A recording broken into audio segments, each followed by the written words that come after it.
And now it is my great pleasure to introduce our last speaker, amazing man. Mr. Robert Woodson Sr. is founder and president of the National Center for Neighborhood Enterprise, often referred to as the godfather of the movement to empower neighborhood-based organizations. Mr. Woodson's social activism dates to the 1960s when, as a young civil rights activist, he developed and coordinated national and local community development programs. For more than 30 years, Mr. Woodson has been a source of guidance and support for grassroots organizations around the world. This man has been calming the storm in ways that a lot of us can't even imagine. Let's welcome Mr. Woodson to the stage.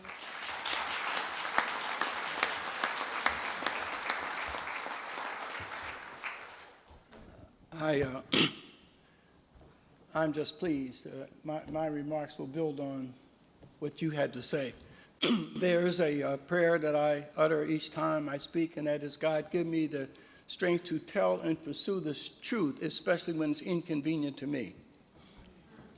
Because Dr. King said the highest form of maturity of an individual or an institution is the ability to be self-critical. Because if you want to go someplace you haven't been, you got to be willing to do something you haven't done. Or as my grassroots folks say, you keep doing what you do, you keep getting what you got. And sometimes to be self-critical is very difficult. You see, I am blessed to be the age that I am because I don't care anymore. I don't care who likes me, whether people applaud, because I think it is important for somebody to say the truth and tell it like it is. You see, a lot of us are like the farmer and the mule going to the market, and he got to this stream, and the stream was rushing along. It was about 3 feet high, rushing along at about 20 miles an hour, and he forced the mule into it, and they were both swept about a mile down. Then he went across. A year later, the farmer and the mule came to the same crossing, only this time it was only 6 inches. But the mule wouldn't go in because the mule had a good memory but poor judgment. A lot of us are like that mule. We are not living in the 60s, so that the barriers that existed then do not exist now. But some of us are acting as if the water is rushing. The biggest problem as a veteran of the civil rights movement was racism. Today, race is a problem, but not the biggest problem that we confront.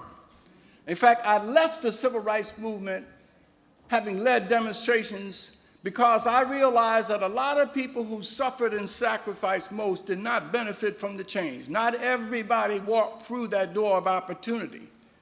For those of which it was race, they walked through. But for the folks that grew up in my neighborhood, their problem wasn't just race. It was lack of preparation. It was economic. Dr. King said, what good does it do to have the ability to live in the neighborhood of your choice if you don't have the economic means or the mental ability to understand what you need? And so for folks like that requires something else. And so my presentation is going to be concrete and specific, because 80% of my closest friends don't have letters after their name. They got X's in front of their names. Because I believe that in terms of our strategies, we need to look to a new source for wisdom and knowledge. That's why the word enterprise is in our name, because I believe that the principles that operate in our market economy should operate in our social economy.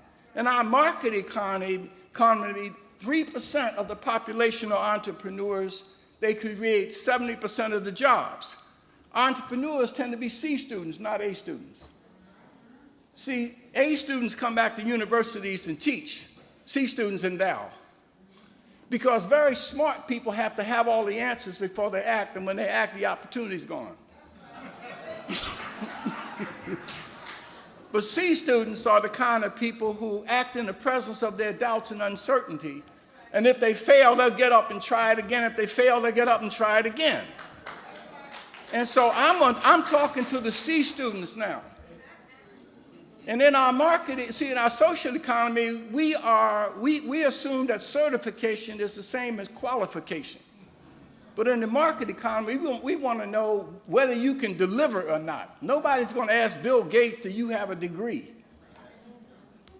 And so I approach it this way. So that's why I think that most of the innovation that's going to take us forward are contained in the body of the neighborhoods and that are experiencing the problems. There's a young man sit here. When I wanted to know about setting my organization, I wanted to know my city of Philadelphia used to be the youth gang capital of America, right, Bilal? We had about 48 gang deaths published in the front page of the paper each year, and for every young man shot and killed, there was at least 4 McGee Memorial paralyzed for life. Am I right? And so the police couldn't stop it, social science couldn't stop it, but a social entrepreneur by the name of Sister Falaka Fatah and her husband David found out that the oldest of her 6 sons was a gang member. So she told him, bring your friends home. So he brought 15 of them home. She said, I don't know anything about gangs, but I know something about family. So she, again, being the entrepreneur, she opened her door and said, well, why don't you all just come live with me? So she took out all the furniture and put mattresses all over and said, if we're going to live here, 15 young men, my 6 sons, my husband, we're going to have to be peaceful. We're going to have to learn how to resolve differences. We all have to work. We got to be clean. Within a few years, they worked and retired her mortgage and started buying other little houses on the block, because the moment young adults found out there was sanctuary, a respectful sanctuary against violence, they knocked on her door. And they were drawn to her. Next thing you know, she has 50 to 75. Bilal was a part of that. Raise your hand, Bilal. Bilal was a young man when I met him coming out of that same gang life. Am I right, Bilal? And so what these young brothers did was so that a new movement was born in Philadelphia. And so she said, there's peace in my house, in our neighborhood, but not in the city. So we need to use these emissaries we have, because they came from different gangs, to go out into the city and have a citywide gang summit so we can stop this madness. Because all of the naysayers said, she's crazy. And so none of the black pastors would open their churches, but the Quakers at 4th and Arch did in their facility. And it was on the first of Mother's Day parade, 1st of January, so they canceled Mother's Day parade. Long story short, 74, we had the gang summit. The young brothers pledged peace, put pictures of Sister Fatah on it. Philadelphia went down from the average of 48 gang deaths to less than 2 in 1 year. And it maintained that. Again, looking at, Bilal will tell you too, in 83, remember we got the Wolfpack attacks. Young blacks were attacking shoppers on the buses, on the subways, and they shut down the shopping centers, the movies. Again, they increased the police, nothing could stop it. So we went to Sister Fatah, said, Sister, what can your Moshe do? She identified Fat Rob Allen and 4 old heads, and again, entrepreneurial. So we brought them together. They said, why don't we take this to the prisons, House of Corrections? They went to the House of Corrections and signed up 120 inmates as a crime prevention task force. And they said, these are the names of 200 brothers from our corners. They're either doing it or they can influence you to bring them to the prison. So we brought them to the prison. Kenny Gamble gave us the money for the school buses.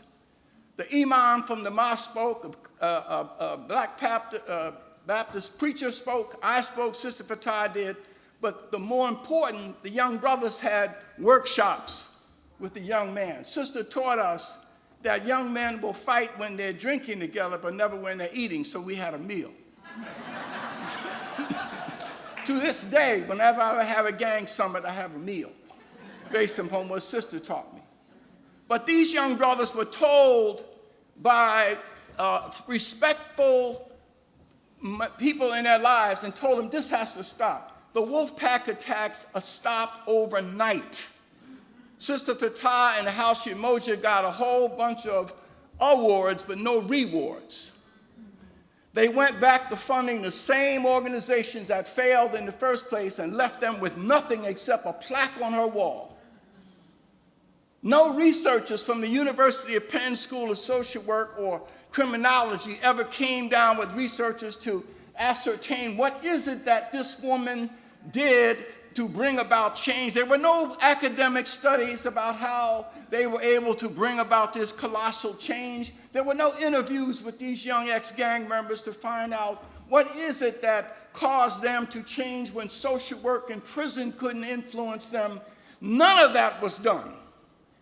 And so, but she persisted. And so based upon the lessons of this entrepreneur, I established my own. I was blessed to follow her for 3 years, and I wrote a book based upon her work that's called A Summons to Life, where I identified the 9 principles of Umoja that determines how you reduce violence.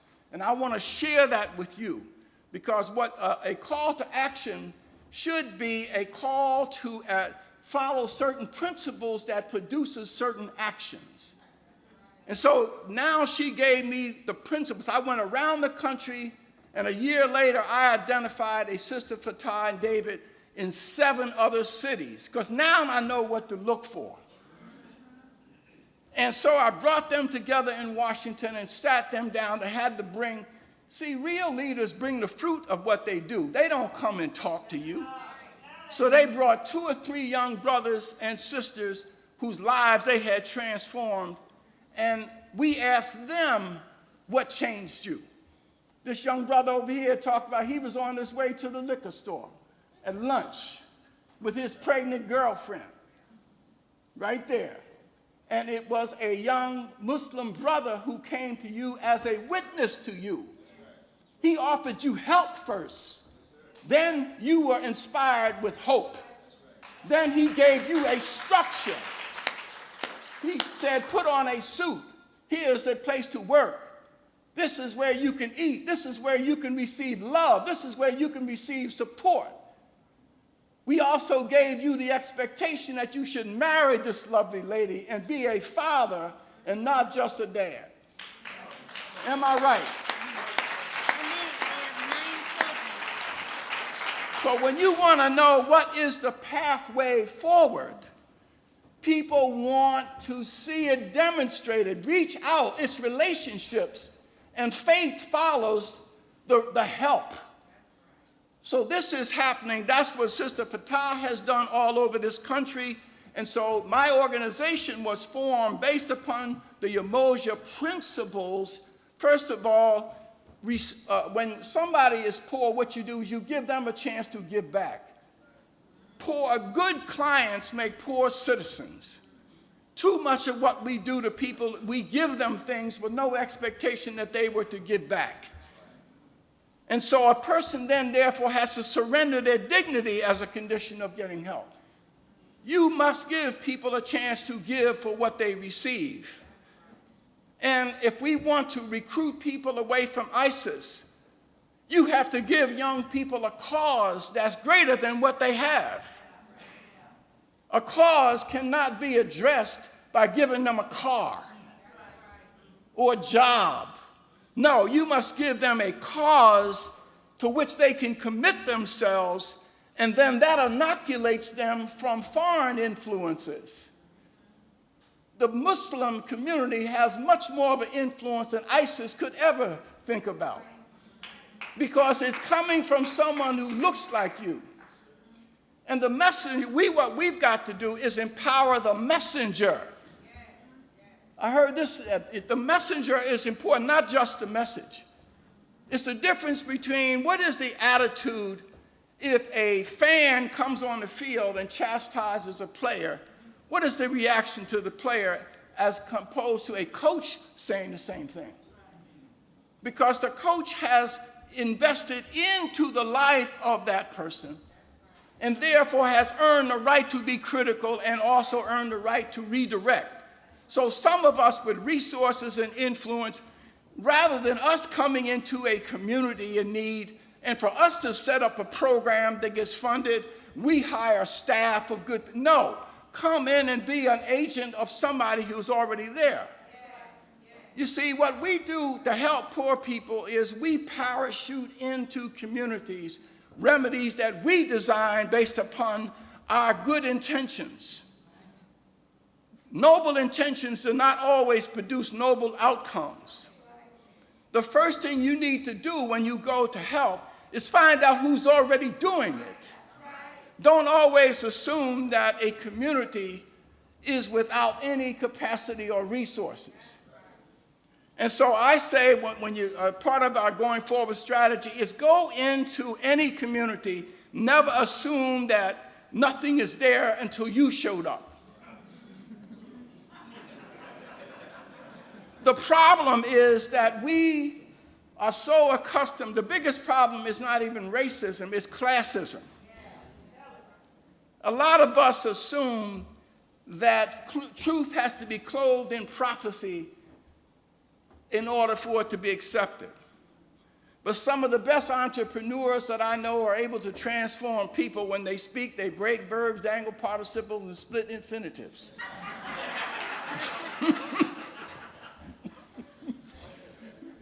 But you know what?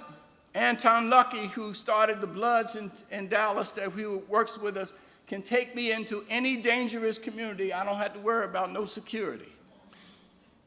I don't know whether he dangles participles or splits infinitives. All I know is he can make me safe. And that's the kind of guidance that people are looking for. In other words, grassroots leaders there are two types of people, and I'm going to close. There are those that are in poverty but not of poverty. You go into any high crime, drug infested neighborhood, 30% of the people there are raising children that are not dropping out of school or in jail and drugs. We need to put a microphone in front of them and say, what are you doing that your neighbor is not doing? And then you got those like this young brother who had fallen, who perhaps was a gangbanger or a drug dealer or a prostitute, but through God's grace they have been transformed, redeemed, and they are also a witness to others that redemption is possible. And so when a redeemed person confronts a young brother who's struggling with the same problem, it's a different reaction. So if you've got resources, technical or money, use it to empower someone that has that influence, and you partner with that person, and rather than you come in with your own remedies. So part of our strategy going forward has to be partnering with people that have influence in that community, empower them to go in, and like you were saying, if you have the right entrepreneur, see, a venture capitalist in our commercial economy looks for an honest entrepreneur, but he also recognizes that entrepreneurs tend to be very poor bookkeepers. And so what the venture capitalist does is bring not only capital, but training and technical assistance. It's easier to find people with integrity and then give them the management skills to build organizations and structure. And so what we need to do is be like the venture capitalists and come in and provide the kind of training, and then let that entrepreneur decide the best way to reach people. Don't you come in with your prescriptions and say, well, you do this. No. You listen, and a venture capitalist follows the entrepreneur. And then we can determine it. But a venture capitalist knows that too much money can suffocate an event, too little can starve it. So people know how to go from 3 stores to 3,000 along. But these are skills that only people outside with business can know, but they need people who specialize in human capital development to work next to the person who knows business development. So I'm saying to you, let me just conclude by making this point about elitism. A.D. Gaston is he died some years ago. He was 106 when he died. A.D. Gaston was Alabama's first black millionaire. And he was doing deals the last day. Brother said, you're in business now. You know what that's about. A.D. Gaston had a 6th grade education. And he says it's better to say, I is rich than I am poor.